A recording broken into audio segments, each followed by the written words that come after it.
మనం వాక్యము వినే ముందుల మనం ఈ యూత్ రిట్రీట్ జరుపుకోవడానికి మనం ఒక 3 వీక్స్ నుంచి మనం సిద్ధపడ్డాం. అవునా? ఎంతమంది నిజంగా సిద్ధపడ్డారు? అంటే దేవువా నాతో మాట్లాడి ఈరోజు, అంటే బిగినింగ్ ఆఫ్ ద ఇయర్ ఇది, మేము నీ నుంచి ఒక డైరెక్షన్ పొందుకోవాలి, ఒక అండర్స్టాండింగ్ కలిగి ఉండాలి. మా జీవితంలో మేము ఎదుర్కోబోయే దానికి మేము ఎలా దాన్ని ఎదుర్కోవాలి, ఈ అండర్స్టాండింగ్ నాకు ఇవ్వు, ఈ యొక్క సహాయం నాకు ఇవ్వు, ఈ యొక్క డైరెక్షన్ నాకు ఇవ్వు అని ప్రార్థన చేసుకున్నట్లయితే దేవుడు తప్పకుండా అలాంటి అండర్స్టాండింగ్ ఇవ్వటం కానీ, అలాంటి డైరెక్షన్ ఇవ్వటం కానీ, అలాంటి నాలెడ్జ్ ఇవ్వటం కానీ తప్పకుండా చేస్తాడు. మనము ఎలాంటి ఆసక్తి కలిగి ఉంటామో దేవుడు మనతోటి అలాంటి కార్యాలే జరిగిస్తాడు. అర్థమవుతుందా? మనం ఎలాంటి ఆసక్తి కలిగి ఉంటామో దేవుడు మన జీవితాల్లో అలాంటి కార్యాలే చేయిస్తాడు. నేను దుష్టత్వంగా ప్రవర్తించాలంటే దేవుడు నేను దుష్టత్వాన్ని వదిలిపెట్టేస్తాడు. నేను నీ మార్గంలో నడవాలని ఇష్టపడితే దేవుడు ఆ మార్గాన్ని నీకు ఓపెన్ చేస్తాడు. సో దేవుడు అతి సమీపంగా ఉన్నాడు. కీర్తనకారుడు ఏమంటాడంటే, నీవు నా కుడి పక్కనే ఉన్నావు అంటాడు. ఎండ దెబ్బ తగలకుండా, వెన్నెల కూడా తగలకుండా కాపాడతాడంట. అంత సమీపంగా ఉన్న దేవుడు. మరి మనం అంత సమీపంగా ఉన్న దేవుడిని మనం ఎలా రిసీవ్ చేసుకుంటున్నాము, ఎలా రిసీవ్ చేసుకున్న దాంట్లో మనము ముందుకెళ్తున్నాం అనేది మన ఈ యొక్క లైఫ్. అవునా? సో మీరు సిద్ధపడి వచ్చినట్లయితే దేవుడు తప్పకుండా ఆ సిద్ధపడిన హృదయాల్లో ఆయన వాక్యాన్ని నాటటమే కాకుండా తప్పకుండా దాన్ని ఫలింపజేస్తాడు. ఎంతమంది విశ్వసిస్తున్నారు? హల్లెలూయా చెప్పండి. దీంట్లో కూడా మీరు కొంచెం ఇంకొక 1 అవర్లో, 1 అవర్ నేను అంటున్నా కానీ అంతకంటే ముందల్నే మనకు భోజనం సిద్ధం చేస్తారు. కాబట్టి దాని గురించి టెన్షన్ పడద్దు. ఈ భోజనం మంచిగా మనము అంగీకరించి ఆరగించుకుంటే ఆ భోజనానికి మనము సిద్ధపడిన వారం అవుతాం. ఓకే? సో ఈరోజు మీరు అందరూ ఒక ఎక్స్పెక్టేషన్ తోటి వచ్చి ఉంటారు కదా, లేదా జస్ట్ లైక్ దాట్ చూద్దాంలే ఏం జరుగుతుందని వచ్చారా?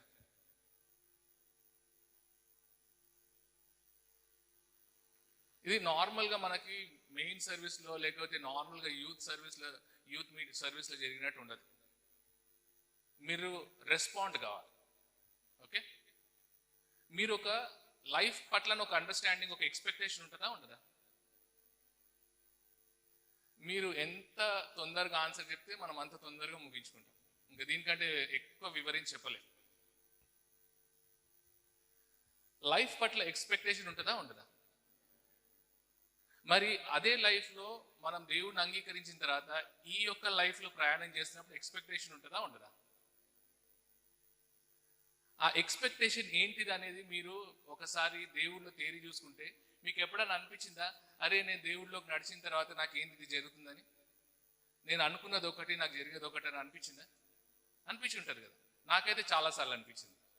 నేను స్టార్టింగ్ దేవుడిలోకి వచ్చినప్పుడు, అంటే పరిశుద్ధాత్మ దేవుడు నన్ను దర్శించి తర్వాత నీ లైఫ్ ఇది అన్నప్పుడు నాకు చాలా కన్ఫ్యూజన్ ఉండేది.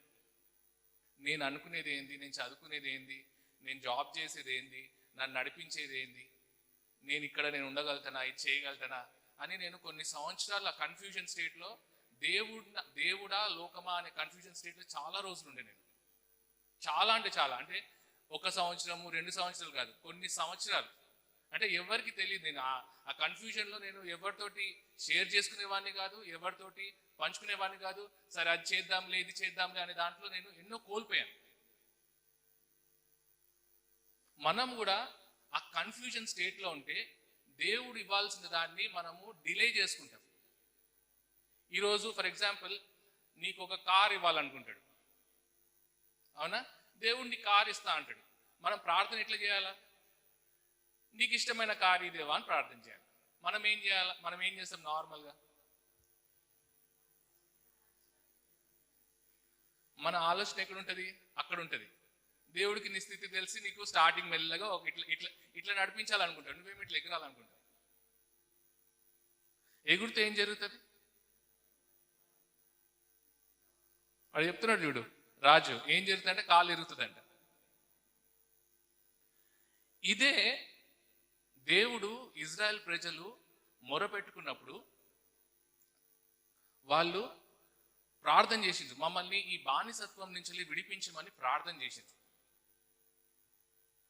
చేసిండ్రా ప్రార్థన చేసి మమ్మల్ని బానిసత్వం నుంచి విడిపించండి, మేము ఈ బంధకాల నుంచి విడిచిపోతే చాలు, మమ్మల్ని పెడుతున్న హింసను మేము భరించలేము, మేము జీవించిన విధానం వేరు, మీరు ఆశీర్వదించిన విధానం వేరు, మేము నుంచి తొలగిపోయిన తర్వాత ఆ వేరే రాజు వచ్చి మమ్మల్ని ఎంతగానో బాధ పెడుతున్నాడు, మమ్మల్ని విడిపిస్తే చాలు అనే ప్రార్థన వాళ్ళది. మాకు కొంచెం మంచి లైఫ్ ఇస్తే చాలనే ప్రార్థన వాళ్ళది. సో వాళ్ళ ఎక్స్పెక్టేషన్ ఏంది? ఈ రాజు నుంచి విడిపించేస్తే చాలు. అవునా? ఈ రాజు నుంచి విడిపించేస్తే చాలు, ఈ రాజు నుంచి విడిపించేసి దేవుడు మనల్ని ముందుకు నడిపిస్తే చాలు అనేది వాళ్ళ ఎక్స్పెక్టేషన్. వాళ్ళు ప్రార్థన చేసినట్టు వాళ్ళ ప్రార్థన అంగీకరించి ఆలకించి దేవుడు వాళ్ళని విడిపిస్తాడు. విడిపిస్తాడా? విడిపించిన తర్వాత వాళ్ళు ఎర్ర సముద్రం దాటిన తర్వాత వాళ్ళ ప్రవర్తన ఎట్లుంటుంది? నాకు ఇది లేదు, సనుగుడు మొదలవుతుంది, విసుక్కోట మొదలవుతుంది. నేను చెప్పేది అర్థమవుతుందా? మనం కూడా దేవుడిలో ప్రయాణం చేసినప్పుడు మనం ఒక ఎక్స్పెక్టేషన్తో ప్రయాణం చేస్తాం, కానీ దేవుడి ఎక్స్పెక్టేషన్ ఏంటి అని తెలుసుకోకుండా ప్రయాణం చేస్తే ఆ రోజు ఆ ప్రజలు ఎలా తప్పిపోయారో మనం కూడా మన యొక్క ఈ లోకంలో ఈ దేవుడిని కలిగి జీవించేటప్పుడు మనం కూడా దాంట్లో నుంచి తప్పిపోతాం. వాళ్ళు ఎలాంటి జీవితం జీవించినో దేవుడు తెలీదా? తెలీదా? వాళ్ళు ఎంత విగ్రహారాధన చేశారో, ఎంత దేవుడిని విడిచి దేవుడికి వ్యతిరేకంగా దేవుడికి దూరంగా జీవించడం తెలిసినప్పటికీ దేవుడు ఒక వాగ్దానం చేశాడు మన పట్ల. దేవుడు ఒక వాగ్దానం కలిగి ఆ వాగ్దానానికి అనుగుణంగా మనల్ని విడిపించి అక్కడున్న పరిస్థితుల నుంచి తప్పించి నడిపిస్తున్నాడు. మనల్ని కూడా దేవుడిలోకి నడిపించుకొని దేవుడే నిజమైన దేవుడు, ఆయనే నా రక్షకుడు అని అంగీకరింపజేసుకొని మనకు ఒక జీవితంలో నడిపిస్తున్నాడు. ఆ క్రమంలో మనకు ఎదురయ్యే దాంట్లో మనం దేవుడితో ఎలా రియాక్ట్ అవుతాం?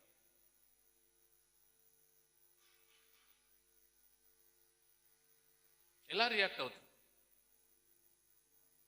నేను దేవుడిని నమ్ముకొని తప్పు పని చేశాను, లేకపోతే ఇది ఇంతేనా ఇంకా లైఫ్ ఇట్లనే ఉంటుందా, నేను అనుకున్నది ఒకటి మరి నాకు జరగట్లేదు, ఇలాంటి ఆలోచనలు మనల్ని మోసపుచ్చే ఆలోచన.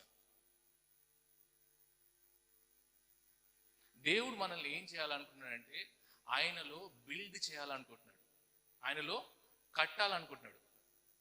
కట్టడం అంటే ఏం జరుగుతుంది? ఒకరే రోజు బిల్డింగ్ వచ్చేస్తుందా?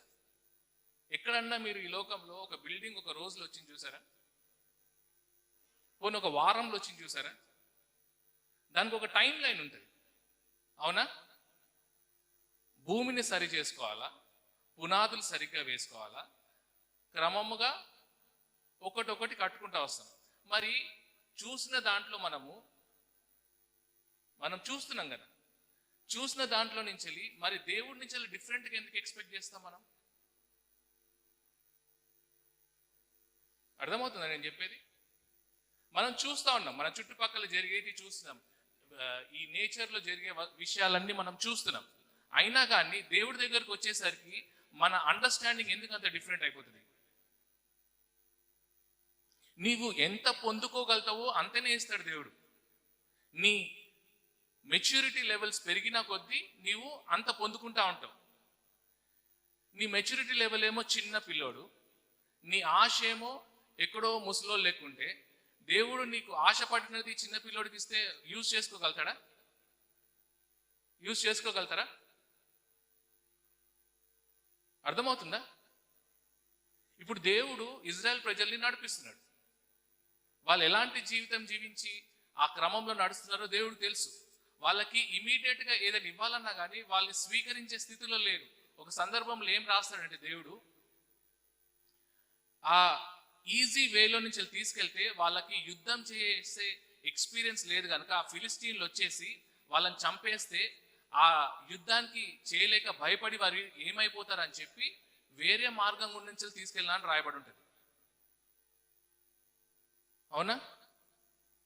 అంటే there is a easy way, కానీ ఆ ఈజీ వేలో నీవు ఆ పరిస్థితుల్ని ఎదుర్కొనే పరిస్థితి నీకు లేదు. అర్థమైందా? There is an easy way, కానీ ఆ ఈజీ వేలో నడిచే ఎక్స్పీరియన్స్ నీకు లేదు. ఎప్పుడైనా కానీ ఏదైనా మనము కరెక్ట్గా స్వీకరించగలగమంటే మనము వాటి గురించి సరైన అండర్స్టాండింగ్ కలిగినప్పుడే దాన్ని అప్రిషియేట్ చేయగలము, దాన్ని మనము సరిగ్గా ఎంజాయ్ చేయగలం. ఫర్ ఎగ్జాంపుల్, ఒక 5th క్లాస్ ఆర్ ఎల్కేజీ బాబు కొంచెం మంచిగా మాట్లాడుతున్నాడు అని చెప్పేసి తీసుకెళ్ళి ఒక 6th క్లాస్లో కూర్చోబెడితే ఎట్లుంటుంది? ఏమన్నా హెల్ప్ అవుతుంది ఆ బాబుకి? మంచి మాట్లాడుతున్నాడు, కొంచెం తెలివిగా మాట్లాడుతున్నాడు, కొంచెం వాడి వయసు కంటే కొంచెం ఎక్కువ మాట్లాడుతున్నాడు అని చెప్పేసి వీడు ఇంకా గొప్పవాడు కావాలా, తొందరగా అయిపోవాలని చెప్పేసి వాడిని తీసుకెళ్ళి పైన కూర్చోబెడితే ఆ మనిషిని ఏం చేస్తున్నట్టు? మనం వాడికి ఎదుగుదలని ఆపేస్తున్నాం. ఎందుకంటే వాడు అక్కడ ఉండలేదు, ఇక్కడ ఉండలేడు. కానీ మన దేవుడు ఒక స్టెబిలిటీని ఇచ్చే దేవుడు, ఒక స్థిరత్వాన్ని ఇచ్చే దేవుడు. మనము స్థిరముగా లేకుండా మనము ఆయన మార్గంలో ఎంత దూరం నడిపించాలనుకుంటున్నాడో, ఎక్కడికి తీసుకెళ్లాలనుకుంటున్నాడో, ఏవి ఇవ్వాలనుకుంటున్నాడో అవి మనం పొందుకున్నప్పటికీ దాన్ని యూజ్ చేసుకోలేం. అర్థమవుతుందా? మరి మనము ఎలాంటి అండర్స్టాండింగ్లో ఉంటే దేవుళ్ళ మనము క్రమంగా నడవగలుగుతాం? ఆయనకి మనము రెసిస్ట్ అయితే మనము పొందుకోగలుగుతామా, లేకపోతే ఆయనకి సరెండర్ అయితే మనం పొందుకోగలుగుతామా? ఇంత ఈజీగా చెప్పటం ఈజీయే కదా, కానీ అది జీవితంలోకి వస్తే అక్కడ ఆ విషయాల్లో దేవుడు మీకు హెల్ప్ చేయాలని ఇష్టపడుతున్నాడు. వేరే వాళ్ళందరూ వాళ్ళ సొంత ప్రయాసతోటి, వాళ్ళ సొంత కష్టంతో, సొంత నాలెడ్జ్ తోటి పొందుకోవాలని ప్రయాసపడి వాళ్ళు ఎలాంటి మార్గంలో నడిచినా కానీ అది పొందుకోవాలని ఆశపడతారు. కానీ ఒకసారి మనము మన దేవుడిని అంగీకరించిన తర్వాత, I want to understand what is real life అనే అండర్స్టాండింగ్ వచ్చిన తర్వాత దేవుడు నడిపించే మార్గంలో మనకి ఎన్నో వ్యతిరేకంగా అనిపించవచ్చు. ఎందుకంటే మనం అండర్స్టాండ్ చేసుకున్న అండర్స్టాండింగ్ అంతా తొలగించి ఆయన అండర్స్టాండింగ్ని దయచేయాలి కదా. ఆయన అండర్స్టాండింగ్ని మనకు దయచేయాలంటే మన అండర్స్టాండింగ్ ఏం కావాలా? అది వెళ్ళిపోవాలి. మనము ఎలాంటి అండర్స్టాండింగ్లో ఉన్నామంటే, ఇప్పుడు జరిగిపోవాలా, నాకు అనుకున్నది జరగాల, ఎట్లయినా నేను అనుకున్నది చేయాలా, లేకపోతే నాకు కావాల్సింది ప్రార్థన చేస్తే అది నాకు దొరకాల. కానీ దేవుడు అట్లా ఆలోచించట్లేదు. మనల్ని క్రమముగా స్టెప్ బై స్టెప్ ఆయన రాజ్యంలో మనల్ని నిర్మించుకోవడానికి ఇష్టపడుతున్నాడు. ఆ క్రమంలో మనం ఏమనుకుంటామంటే కొన్నిసార్లు నేను ఇది చేస్తే బాగుంటుంది, అది చేస్తే బాగుంటుంది, ఇట్లా ఉంటే బాగుంటుంది, అట్లా ఉంటే బాగుంటుంది అని అనుకుంటాం. కానీ దేవుడికి ఎలా ఉంటే బాగుంటుంది అనేది మనం ఎన్నిసార్లు ప్రశ్నించుకున్నాం? అర్థమవుతుందా? ఈ లోకంలో ఏమనుకుంటామంటే,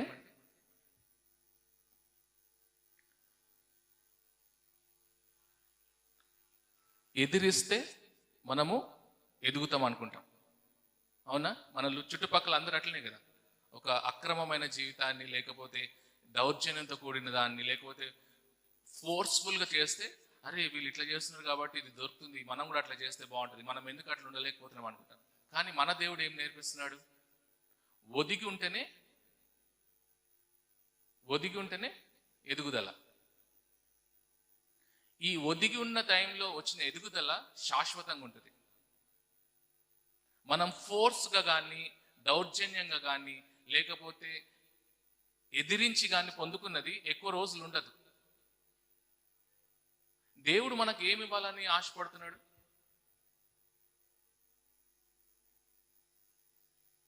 ఏమి ఇవ్వాలని ఆశపడుతున్నాడు?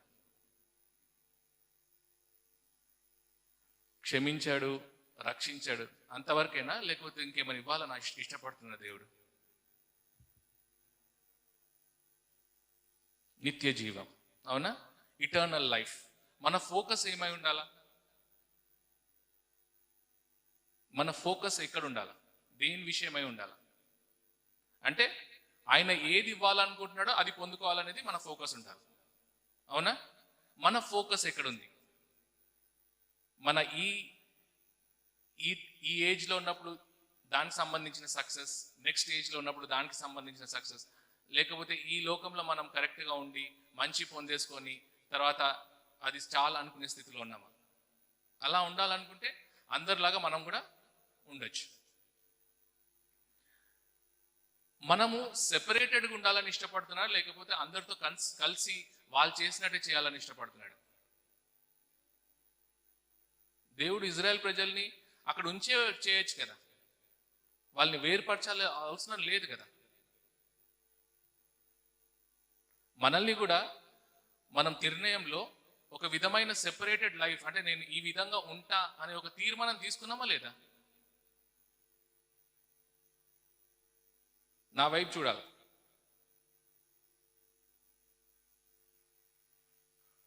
సంజీవ్,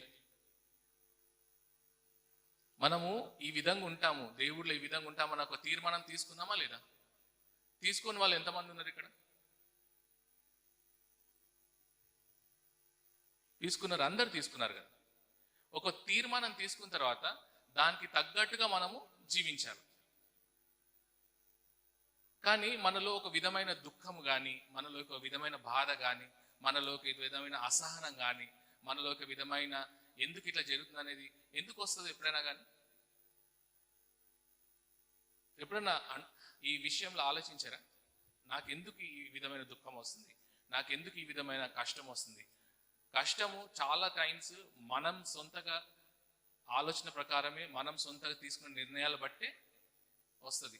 ఎవరో కష్టపెట్టారు మనల్ని.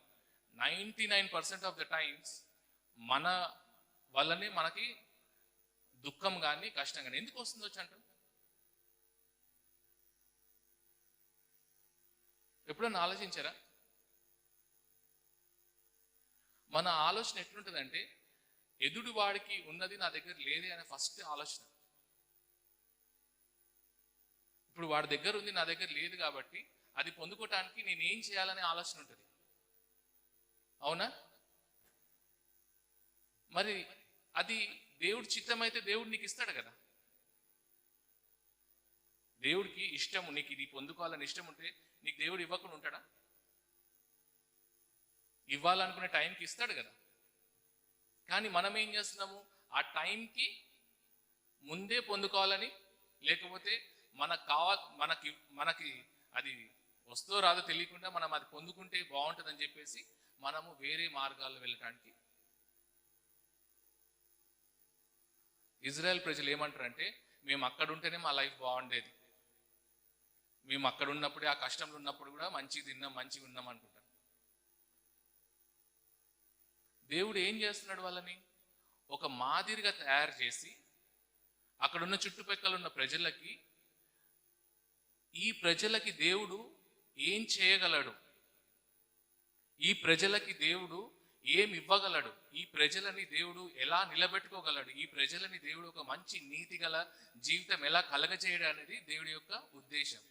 మనల్ని కూడా ఆయన ఆకర్షించుకునేది ఒక స్తంభం లెక్క నిలబెట్టి ఆయనలో నిన్ను కట్టుకుంటూ మనల్ని చూసి, ఓహో దేవుడు ఉన్న వాళ్ళు ఈ విధంగా ఉంటారా, దేవుడున్న వాళ్ళు ఈ విధంగా ఆనందంగా ఉంటారా, దేవుడున్న వాళ్ళు ఈ విధంగా సంతోషంగా ఉంటారా, దేవుడున్న వాళ్ళు ఈ విధంగా సమృద్ధిగా ఉంటారా, దేవుడున్న వాళ్ళు ఇంత సమాధానంగా ఉంటారా అనే భావన ఎదుటి మనిషి కలగాలని దేవుడి యొక్క ప్రయాస.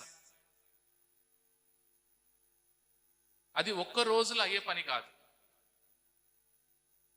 చాలా మంది ఏమనుకుంటారంటే, నేను దేవుడిలోకి వచ్చినా కదా, నా కుటుంబం ఇమీడియట్గా వచ్చేయాలనుకుంటారు.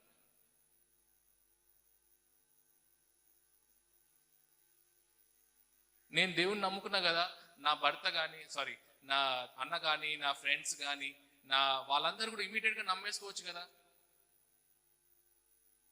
నీకు కలగజేసిన ఆ అండర్స్టాండింగ్ వాళ్ళకి కలగజేయాలంటే దేవుడు వాళ్ళతో స్వయంగా మాట్లాడాలా, లేకపోతే నీ ద్వారా వారితో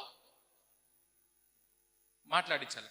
నీతో మాట్లాడించాలంటే నీవు కరెక్ట్గా దేవుడిలో ఉన్నప్పుడే కదా నీతో వారితో మాట్లాడించేది. మరి దేవుడు అదే చేస్తున్నాడు.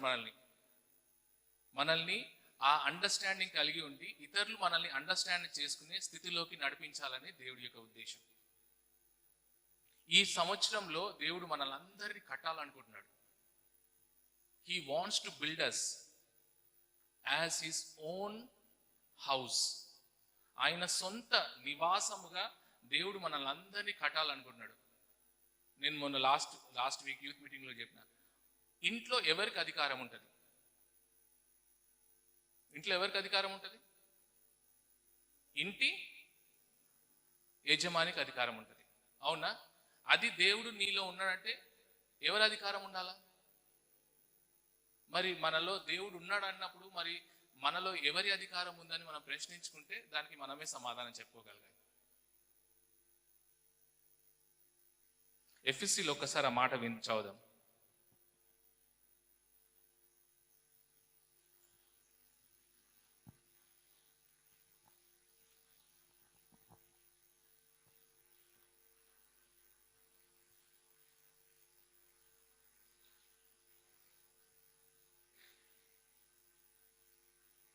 రెండవ అధ్యాయము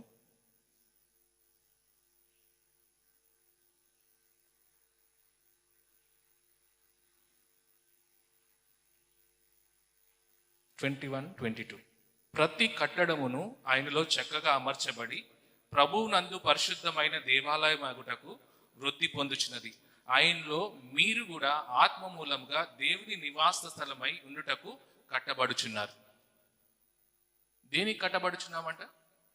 ఆయన నివాస స్థలమై ఉండటానికి కట్టబడుచున్నారు.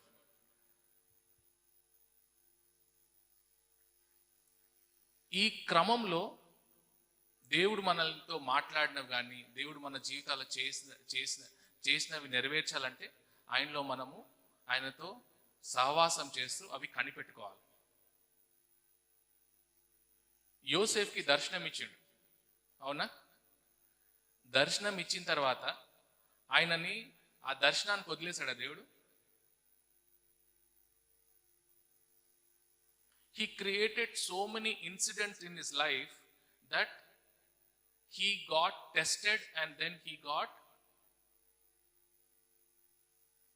a trustworthy situation. అంటే ఆయనని ఆ స్థానం వరకు వెళ్ళే వరకు నిత్యము పరీక్షిస్తూ పరిశోధించాడని దేవుడు వాక్యంలో రాయబడి ఉంటుంది. మరి మనల్ని కట్టేటప్పుడు అది దేవుడు చేయడా? మన లైఫ్లో దేవుడిని అంగీకరించిన తర్వాత నాకు తెలిసి చాలా మందికి ఈ సంఘటన జరిగి ఉంటుంది. మనం ఒక ఎక్స్పెక్టేషన్తో దేవుడిలోకి వచ్చిన తర్వాత మనము దేవుడిని వెంబడిస్తున్నప్పుడు మనం అనుకున్నవి జరగకుండా మన చుట్టుపక్కల జరిగినప్పుడు దేవుడు నాతో లేడు అనే ఆలోచన చాలా మందికి వచ్చి ఉంటుంది. దేవుడు నన్ను విడిచిపెట్టాడు అనే ఆలోచన చాలా మందికి వచ్చి ఉంటుంది. దేవుడు నన్ను సరిగ్గా నడిపించట్లేడు, లేకపోతే నేను అనుకున్నవి దేవుడు నా జీవితంలో చేయట్లేడు అనే ఆలోచన చాలా మందికి వచ్చి ఉంటుంది. ఒకవేళ మనము యోసేఫ్ లైఫ్ చూసినట్లయితే దేవుడు దర్శనం ఏం చూపించాడు? నేను ఒక ఉన్నత స్థానంలో కూర్చోబెడతానని, నీ అన్నదమ్ములు వచ్చి నీకు నమస్కరిస్తారని. అంటే అమంగ్ హిస్ ఓన్ పీపుల్ ఆయన వారిలోనే ఆయనని ఉన్నత స్థానంలో కూర్చోబెడుతున్నారు. కానీ ఇమీడియట్గా జరుగుతుంది ఏంది? గుంతలో పడేస్తారు, చంపాలని ప్రయత్నిస్తారు. అది జరిగినప్పుడు మన ఆలోచన అండర్స్టాండింగ్ ఎంత చేంజ్ కావాలా? అవునా? కానీ నాకు తెలిసి ఆ గుంతలో దేవుడితోటి ప్రార్థన చేసి ఉంటాడు. యోసేఫు వాళ్ళ అన్నదమ్ములు అలా గుంతలు వేసేసి ఇంకా చంపాలని ప్రయత్నాన్ని చేస్తున్నప్పుడు దేవుడు యోసేఫు ఆ సమయాన్ని ప్రార్థనకు వాడుకొని, మరి నువ్వు నాకు ఇచ్చిన దర్శనము నిజము, నువ్వు చెప్పిన మాట నేను నమ్ముచున్నాను, నువ్వు చేయాలనుకున్నది తప్పకుండా నాలో నెరవేరుస్తావు, నన్ను ఓర్పు కలిగి సహనము కలిగి నిరీక్షణ కలిగి ఆ దర్శనం యొక్క మార్గం కూడా నన్ను ప్రయాణింపచేయమని ప్రార్థన చేసింటాడు. అందుకని ఎవరైతే చంపాలనుకుంటున్నారో వాళ్ళ అన్నలో నుంచి ఒక మనిషి లెక్సి వీని చంపితే మనకేమొస్తుంది, వీని నమ్ముకుంటే పైసలు వస్తుంది అని చెప్పేసి వారి ఆలోచనలు సహితము ఒక మనిషి ఆలోచనని ఒక మనిషి మార్చగలడా? ఎంత క్లోజ్ ఫ్రెండ్ అయినా, ఎంత థిక్ ఫ్రెండ్ అయినా, ఎంత నువ్వు నీ తల్లిదండ్రులను ప్రేమించినా నీ తల్లిదండ్రులు నీ ఆలోచనలు మార్చలేరు, నీ ఫ్రెండ్స్ నీ ఆలోచనల్ని మార్చలేరు. వాళ్ళు మాటతో చెప్పగలుగుతారు, కానీ ఒక మనిషి క్యారెక్టర్ని కానీ, ఒక మనిషి ఆలోచనని కానీ, ఒక మనిషి పరిస్థితులని కానీ ఒక్క ఎవరైనా మార్చగలుగుతారంటే అది మన యేసు ప్రభువే మాత్రమే. అలాంటిది యోసేఫ్ ఆ ప్రార్థన చేసినప్పుడు ఆయన పరిస్థితి మార్చి ఆయనని అమ్మేస్తారు. అక్కడ ఒక డిఫరెంట్ ఎక్స్పీరియన్స్. రాజు కావాల్సిన మనిషిని బానిసగా బ్రతుకుతున్నానే అనే ఆలోచన లేదు ఆయనకి. నువ్వు నాకు అప్పచెప్పిన పని నేను కరెక్ట్గా చేస్తానే ఆలోచన. అక్కడి నుంచి పాపం చేయాలా అనే ప్రేరేపణ కలిగినప్పటికీ నా దేవుడికి నేను పాపం చేయను, నేను కరెక్ట్గా ఉంటాను, నేను పాపం చేస్తే నేను పొందుకోవాల్సింది కోల్పోతాననే జ్ఞానం కలిగి ఆయన అక్కడి నుంచి ఉరికి వెళ్ళిపోవడానికి కూడా ఇష్టపడ్డాడు. కానీ ఆయనకి అనుభవిస్తానికి అవకాశం వచ్చినా కానీ ఆ దురవకాశాన్ని యూజ్ చేసుకోలేదు. మన జీవితాల్లో కూడా ఎన్నో సందర్భాల్లో ఇలాంటి అవకాశాలు వస్తాయి. దాన్ని మనము ఎలా జ్ఞానంతో ఎదుర్కొంటున్నాం అనేది ముఖ్యం. మనము ఈరోజు చదువుకుంటున్నాం, కొంతమంది జాబ్స్ చేస్తున్నారు. రేపొద్దున మీ లైఫ్స్ని కట్టుకోవడానికి మీరు ముందుకు నిలబడాలి. ఆ క్రమంలో ఆ ప్రయాణంలో మీకు వచ్చిన అవకాశాలని మీరు ఏ విధంగా అండర్స్టాండ్ చేసుకుంటున్నారు, ఏ విధంగా దాన్ని గ్రహిస్తున్నారు, ఏ విధంగా గ్రహించి దాన్ని ఏ విధంగా దాన్ని నిర్ణయాలు తీసుకుంటున్నారు అనేది చాలా చాలా ఇంపార్టెంట్. ఆ కరెక్ట్ నిర్ణయము, ఆ కరెక్ట్ అండర్స్టాండింగ్ దేవుడిలో ఉంటే తప్ప మనకి ఈ లోకంలో ఉంటే రాదు. It was easy. నీ ఇల్లంతటిని నాకు అప్పచెప్పాడు దేవుడు, నిన్ను తప్ప నా ఇల్లంతటిని. యోసేఫ్ ఏమంటాడు? నిన్ను తప్ప నీ ఇల్లంతటిపై నాకు అధికారం ఇచ్చాడంటాడు యోసేఫ్. ఆ ఇల్లు ఆమెతో పాటు ఆ ఇంటిని కూడా పొందుకోవాలంటే ఆయనకు అవకాశం ఉంది, అవునా? కానీ అది అవకాశం తీసుకుంటుంటే ఆయన రాజు అయ్యేవాడా? రాజు తర్వాత ఆ స్థానం పొందుకునేవాడా? మనం కూడా క్షణికమైన అంటే ఇమ్మీడియట్ దానికోసము మనము అట్రాక్ట్ అయిపోయి టెంప్ట్ అయిపోయి పడిపోవటం కాదు. దేవుడు మనల్ని ఈ స్థానంలో కూర్చోబెట్టాలనుకుంటాడు. మనం ఏమనుకుంటున్నామంటే ఈ స్థానం నుంచి ఈ స్థానంకి వచ్చేస్తే చాలా అనుకుంటాం. నేను చెప్పేది అర్థమవుతుందా? దేవుడు ఇక్కడ కూర్చోబెట్టాలనుకుంటాడు. మనం ఈ స్థానంలో ఉన్నాం. ఈ స్థానంకి రాగానే మనలో ఒక విధమైన గర్వం వచ్చేస్తుంది, మనలో ఒక విధమైన అతిశయం వచ్చేస్తుంది, మనలో ఒక విధమైన రాంగ్ అండర్స్టాండింగ్ వచ్చేస్తుంది. ఓహో, ఇక్కడ వరకే నా పరిస్థితి అని చెప్పి దీన్ని ఎంజాయ్ చేయాలని ప్రయత్నిస్తాం. మనం ఏం కోల్పోతున్నాం? ఈ స్థానాన్ని కోల్పోతున్నాం. ఈ స్థానము శాశ్వతమైన స్థానం. యోసేఫు దీనికి ఆశపడి ఉంటే ఇది కోల్పోయేవాడు. ఇది ఉండేది కాదు, ఇది ఉండేది కాదు. కనుక మనము దేవుడితో సరి అయిన సహవాసం కలిగి ఉంటే మనము ఏ స్థానంలో ఉండాలా, ఎక్కడ ఉండాలా, ఎలా వెళ్ళాలా, ఏ మార్గం గుండా వెళ్ళాలా అనేది దేవుడు నేర్పిస్తాడు. చాలా సమయాల్లో మీరు ఒంటరితనంలో దేవుడితో ప్రార్థన చేసినప్పుడు దేవుడు మీ ఒక అండర్స్టాండింగ్ని ఓపెన్ చేస్తాడు, అనుకోని రీతికి ఓపెన్ చేస్తాడు. మీరు ఊహించని కూడా ఊహించరు. మనము దేవుడి యొక్క అండర్స్టాండింగ్ ఎందుకు పొందుకోలేకపోతున్నాం అంటే మనం దేవుడితో అసలు సమయాన్ని గడపట్లేదు. నాకెందుకు తెలియట్లేదు, నాకెందుకు జరగట్లేదు, నాకెందుకు ఇవి కావట్లేదు అంటే కారణం అదే. మనం దేవుడితో, మీరు ఎంతమంది డైలీ దేవుడితో సమయం గడుపుతారు?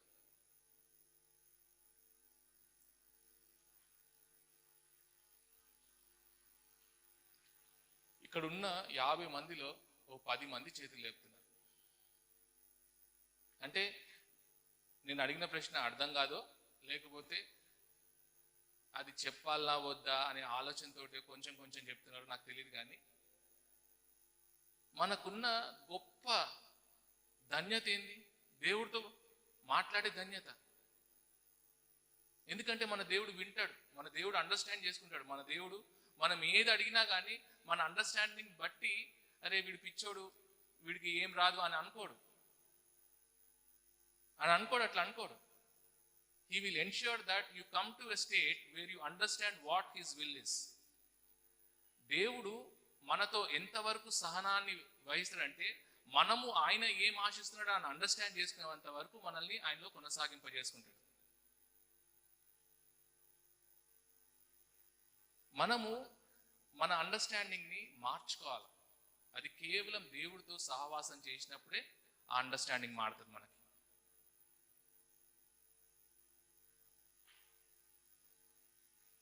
దానియేలు లైఫ్ని చూసినట్లయితే, ఆయన రాజవంశం వాడు, సుందరుడు, తెలివితేటలు గలవాడు. ఆ సమయంలో బబులోన్ వాళ్ళని ఆక్రమించుకున్నప్పుడు చాలా మందిని హతమార్చేస్తాడు, చంపేస్తాడు. అవునా? చంపేస్తారు కదా.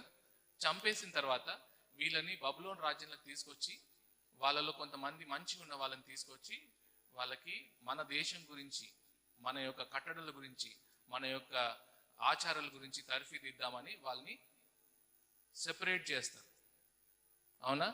వాళ్ళ 4 ఫ్రెండ్స్ ప్లస్ ఇంకా కొంతమంది వాళ్ళని సెపరేట్ చేసిన తర్వాత వాళ్ళకి మంచి భోజనాన్ని అవన్నీ ఇచ్చినప్పుడు దానియేలు, అరే నా లైఫ్ నేను నేను చావకుండా బ్రతకానే, let me enjoy my life అనుకున్నాడా?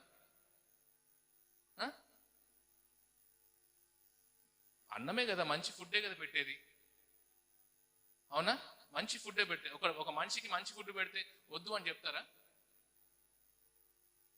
మరి ఆయన ఎందుకు చెప్పాల్సి వచ్చింది?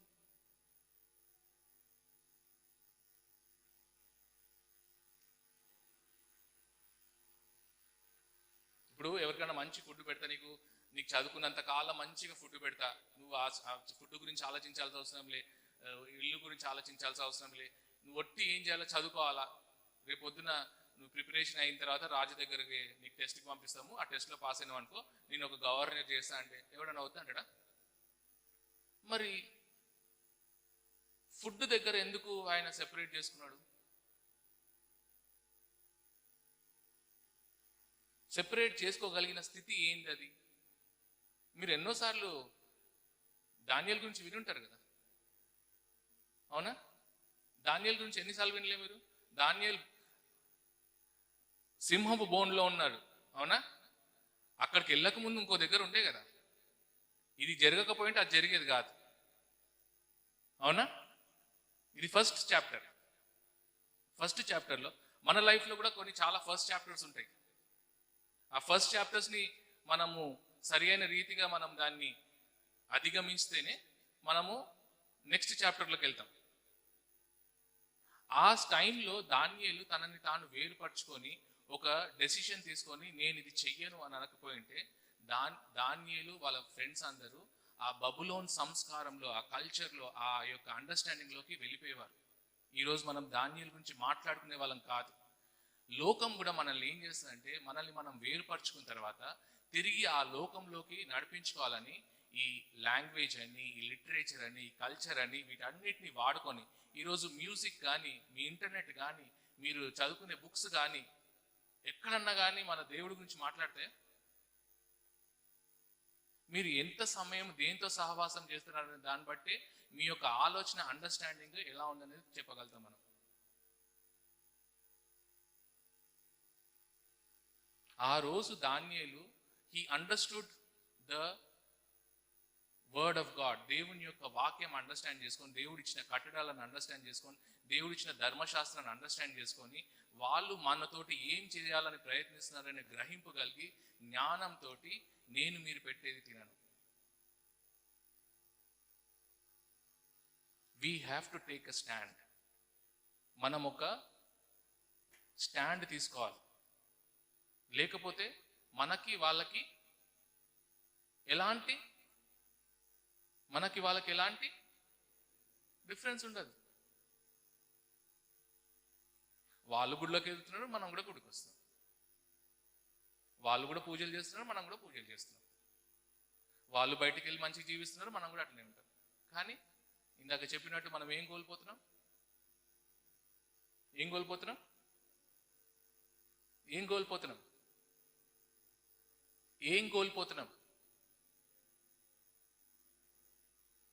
Eternal life. We are created for eternity.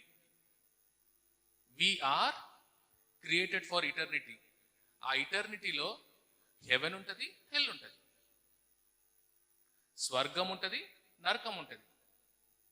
A side ఉంటే మంచిదో దేవుడు మనకి ఈ వాక్యం ద్వారా తెలియజేస్తాడు. ఈ వాక్యాన్ని ఆధారం చేసుకొని ప్రార్థనలో దేవుడితో సహవాసం చేసుకోకుండా రాంగ్ అండర్స్టాండింగ్ తోటి మనం ఇష్టం వచ్చినట్టు జీవిస్తే మనం ఎక్కడ ఉంటామో మనకి ఎవ్వరు చెప్పనవసరం లేదు, మనకే తెలిసిపోతుంది.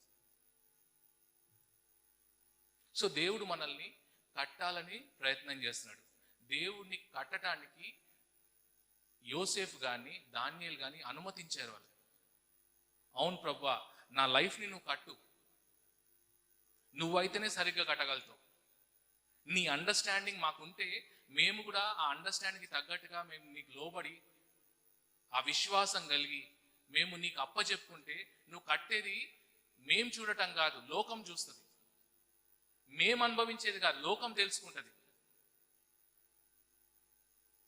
మనకు చాలా మందికి ఇది ఉంటుంది కదా, ఇవన్నీ అన్న చెప్తున్నాడు, లేకపోతే చాలా మంది చెప్తున్నారు, కానీ యాక్చువల్ రియాలిటీలోకి వచ్చిన తర్వాత మనకు అది జరుగుతుందా అనేది ఆలోచన ఉంటుంది కదా. ఉంటుందా? ఇది జరుగుతుందా జరగదా? కానీ మీ అందరి అనుభవాల్లో, మీ అందరి జీవితాల్లో మీరు అనుకోనివి దేవుడు చేశాడా లేదా? మరి స్టిల్ ఆ ఫియర్ అనేది ఎందుకు ఉంటుంది?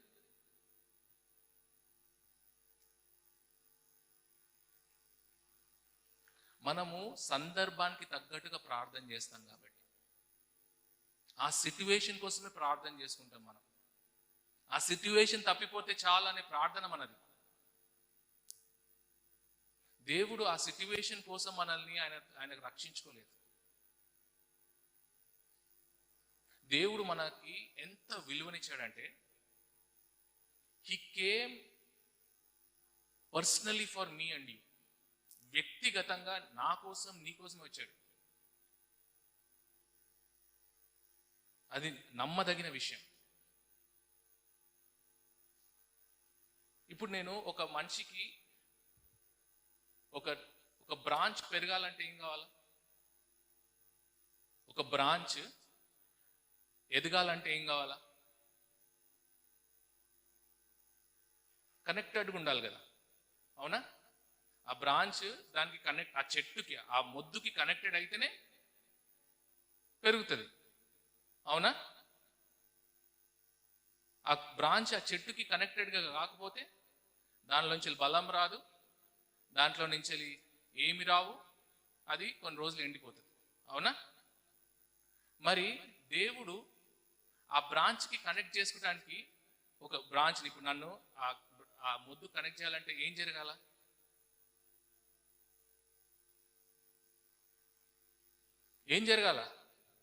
ఆ బ్రాంచ్ కనెక్ట్ చేయాలంటే బ్రాంచ్ కట్ చేయబడాలా, నేను కూడా కట్ చేయాలి, అవునా?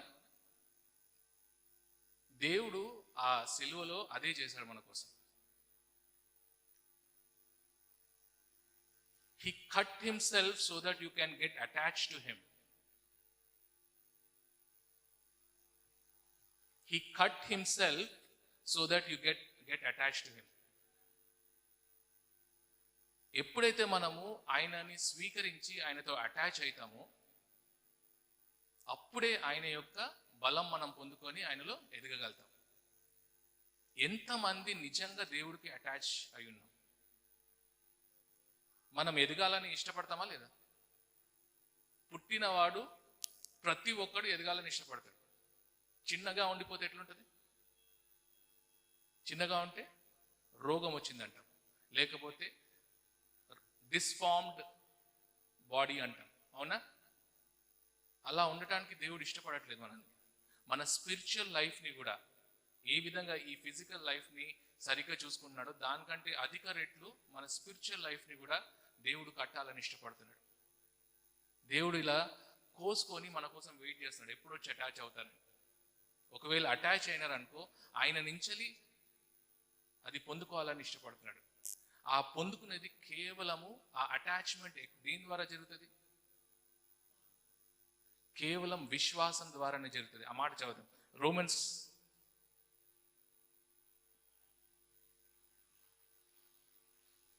11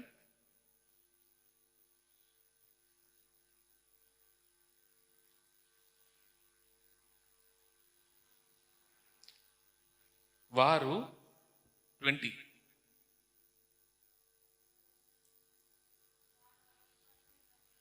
19 నుంచి చదవండి. నేను అంటుకట్టబడి నిమిత్తము కొమ్మలు విరిచి వేయబడినవని నువ్వు చెప్పుదువు. మంచిది, వారు ఆ విశ్వాసంను బట్టి విరిచివేయబడిరి. నీవైతే విశ్వాసంను బట్టి నిలిచి ఉన్నావు. గర్వింపక భయపడుము.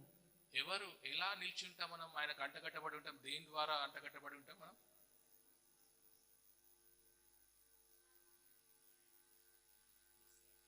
మన ప్రార్థనలో మనకు విశ్వాసం అవసరం, మన విధేయతలో మనకు విశ్వాసం అవసరం, మనము ఎదుగుదలలో మనకి విశ్వాసం అవసరం. ఎవరు ఇక్కడ విరిచివేయబడ్డారని చెప్తున్నాడు? ఎవరి గురించి చెప్తున్నాడు ఇక్కడ విరిచివేయబడ్డారని?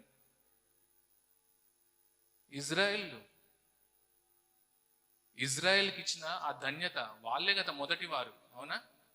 అలాంటిది వాళ్ళు పొందుకున్నది దాని యందు విశ్వాసం ఉంచకుండా దాన్ని విరిచివేయబడిన స్థితికి వెళ్ళిపోయాడు. కానీ మనము అంటగట్టబడినప్పుడు డిస్టర్బ్ కావద్దు. ఫోన్స్ వస్తే మీరు ఫోన్స్లో ఒక్క 2 minutesలో మనం ముగించేసుకుందాం. సో నేను ఏం చెప్పాలనుకున్నా అంటే, దేవుడు మనకి అంత విలువనిచ్చాడు. ఒక చిన్న మాట చెప్పి ముగిస్తాను. ఇప్పుడు నా దగ్గర ఒక 100 రూపీస్ కాదు 1000 రూపీస్ నోట్ ఉంది, అవునా? 1000 రూపీస్ నోటు, కడక్ నోట్ తీసుకొస్తా.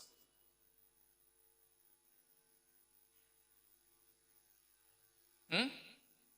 1000 రూపీస్ది కడక్ నోట్ తీసుకొస్తా.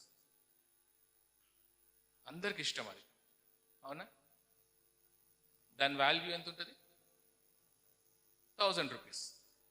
దాన్ని ఇట్లా మలిచేసి బాగా ముడతలు చేసి అన్ని చేసేసిన తర్వాత దాని వాల్యూ ఎంత ఉంటుంది?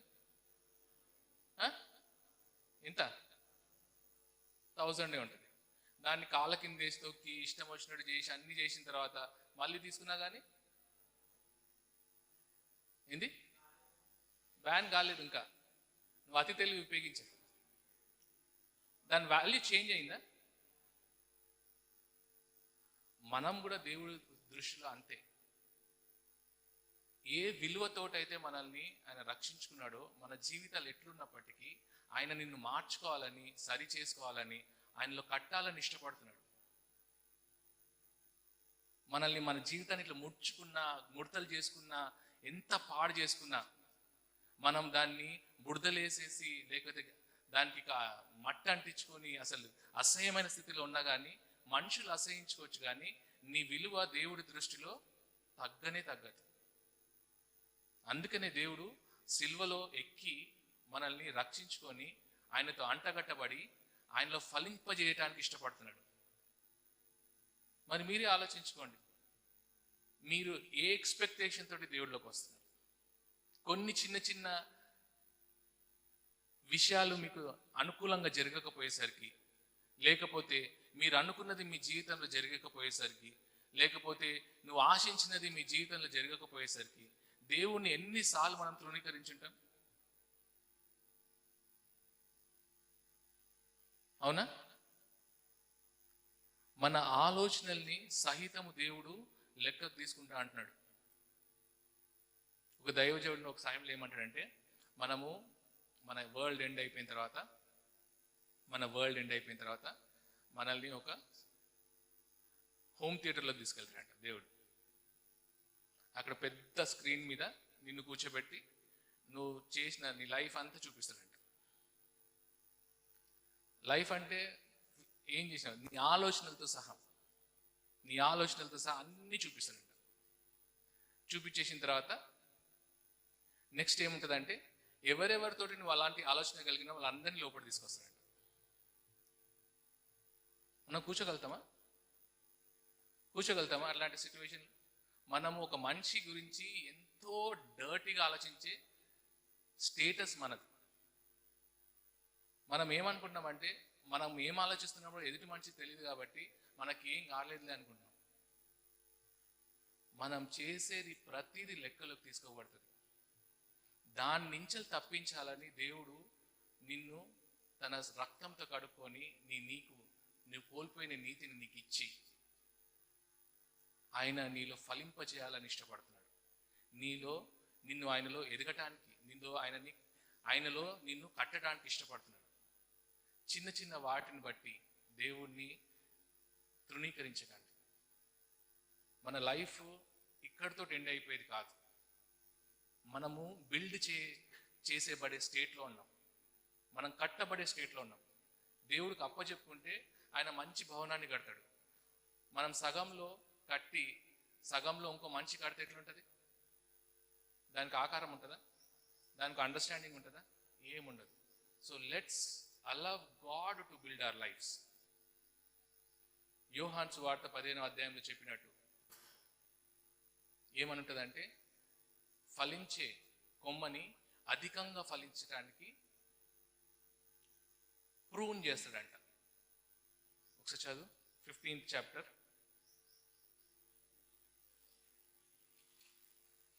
నేను నిజమైన ద్రాక్షవల్లిని, నా తండ్రి వ్యవసాయకుడు. నాలో ఫలింపని ప్రతి తీగను ఆయన తీసి పారవేయును, ఫలించు ప్రతి తీగను మరి ఎక్కువగా ఫలింపవలెనని దానిలోని పనికిరాని తీగలను తీసివేయును. ఏమంటున్నాడు? నాలో ఫలించే ప్రతి తీగను దాంట్లో ఫలించని వాటిని తీసేస్తా అంటున్నాడు. మనం వాటిని తీసేటప్పుడే చాలా బాధపడతాం. అర్థమవుతుందా? మనం దేవుళ్ళో ఉన్నాము, ఇప్పుడు ఉన్నామా? ఆ ప్రయాణంలో వెళ్తున్నప్పుడు మన జీవితంలో కొన్ని తీసేస్తా ఉంటాడు దేవుడు. దాన్ని ఎలా రియాక్ట్ అవుతున్నాం అనేది చాలా ఇంపార్టెంట్. దేవుణ్ణి ఆనందంతో ఆ యొక్క క్రియను అంగీకరిస్తున్నామా, లేకపోతే సనుక్కుంటూ అంగీకరిస్తున్నామా? ఇజ్రాయెల్ లైఫ్లో అదే చేశాడు దేవుడు. వాళ్ళని వేరుపరిచి వాళ్ళని అధికంగా ఫలింపజేయడానికి వాళ్ళని ముందుకు నడిపిస్తూ, వాళ్ళకి ధర్మశాస్త్రం అంటే నీతి న్యాయములు గల బోధన దయచేస్తూ ముందుకు నడిపిస్తుంటే వాళ్ళకి అది నచ్చలేదు. ఇదా లైఫ్, ఇదా ఎక్స్పెక్ట్ చేసేది, దేవుడు ఇదా నాకు వాగ్దాన దేశం ఇస్తా అన్నది, ఇదా నా లైఫ్, ఈ ఎడారిలోనే నేను నడవాల్సింది, ఇదా నాకు లైఫ్, నాకు ఇదేం వద్దు అని సనుగుతుంటే వాళ్ళు ఏమైపోయారంటే వాళ్ళు వాగ్దాన దేశానికి వెళ్ళలేకపోయారు. మనము కూడా దేవుడు మన జీవితంలో అలాంటి అప్రూనింగ్ యాక్టివిటీ చేస్తున్నప్పుడు కష్టం అనిపిస్తుంది. తెంపడం కష్టమే కదా, బాధ కలుగుతుంది, నొప్పి వేస్తుంది. ఎందుకంటే అది మనం దాన్ని అట్లా కలిగి ఉన్నాం. కానీ తీసేయాల. నువ్వు ఇంకా ఎక్కువ ఫలాన్ని పొందాలంటే, ఎక్కువ అభివృద్ధి చెందాలంటే, ఎక్కువ దేవుడిలో ఎదగాలంటే అవన్నీ యాక్టివిటీస్ అవసరం. మరి ఆ టైంలో దేవుడితో సరి అయిన సహవాసం కలిగి ఎందుకు చేస్తున్నాడనే అండర్స్టాండింగ్లో నువ్వు ఉన్నట్లయితే దేవుడు నిన్ను అధికంగా ఫలింపజేస్తాడు, బలముగా నిన్ను కట్టుకుంటాడు. నిన్ను ఏ ప్రాంతంలో నిలబెట్టుకొని ఆ ప్రాంతంలో ఆయన వెలుగుగా ప్రకాశింపజేస్తాడు. ఆ వెలుగులో ప్రతి ఒక్కరూ నీ దేవుని చూడగలిగే కృపను నీకు కలగజేస్తాడు. మీరు ఆలోచించుకోండి. మీకు ఇచ్చిన విలువ చిన్నది కాదు. మీ విలువ మారుతుందా? దేవుళ్ళ మీ విలువ మారుతుందా మీ విలువ? మీరు మార్చుకోవాలని ప్రయత్నం చేస్తే ఇజ్రాయెల్ జీవితాలు ఎట్లా అయిపోయినాయో అట్లా అయిపోతాయి. కానీ దేవుడిచ్చిన విలువని కలిగి ఆయనలో ఎదగాలని, ఆయనలో ఫలించాలని మీరు ఆశపడితే దేవుడు బహుగా మిమ్మల్ని ఆశీర్వదించి ఫలింపజేసి అంతగా ఎదుగుదల దయచేసి మిమ్మల్ని వాడుకుంటాడు. దేవుడి మాటలు దీవించిన గాక.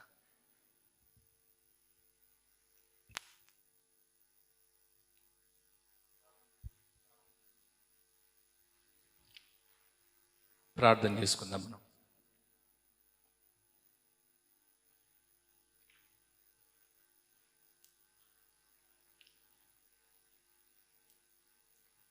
ఓ 2 నిమిషాలు, ఓ 2 minutes మనం ఇప్పుడు విన్న వాక్యాన్ని ధ్యానిద్దాం.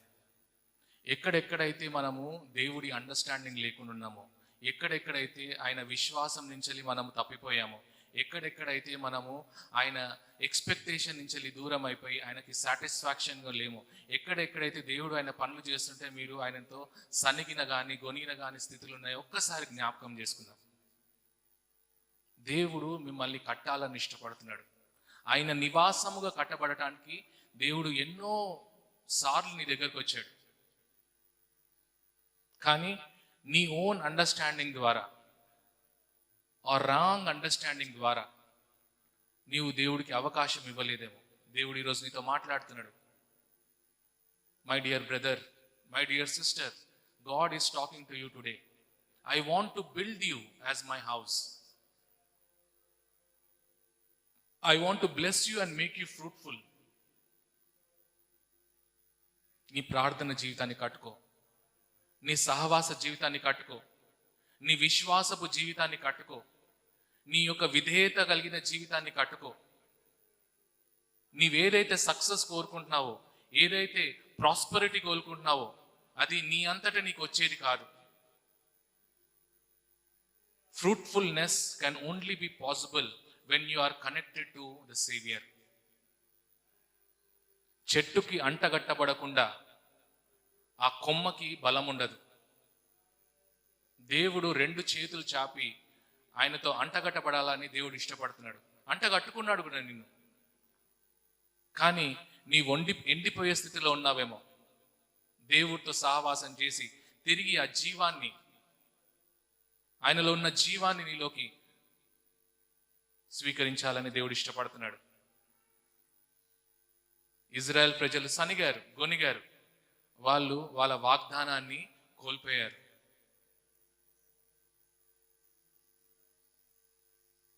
దేవుడికి తెలుసు నువ్వు ఏ మార్గం కూడా వెళ్ళాలో. దేవుడికి తెలుసు నీ ఎక్స్పీరియన్స్ ఎంతనో. దేవుడికి తెలుసు నీకు ఏ సమయంలో ఏమిస్తే నువ్వు దాన్ని సరిగ్గా స్వీకరించగలుగుతావు అనేది.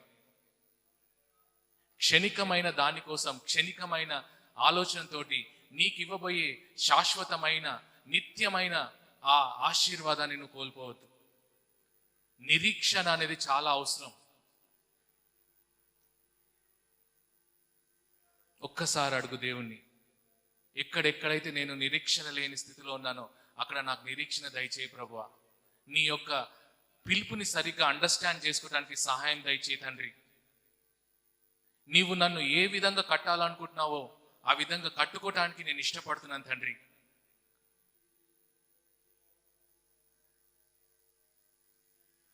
బాబేల్ గోపురాన్ని వాళ్ళ సొంత తెలివితోటలతోటి కట్టుకోవాలనుకున్నారు.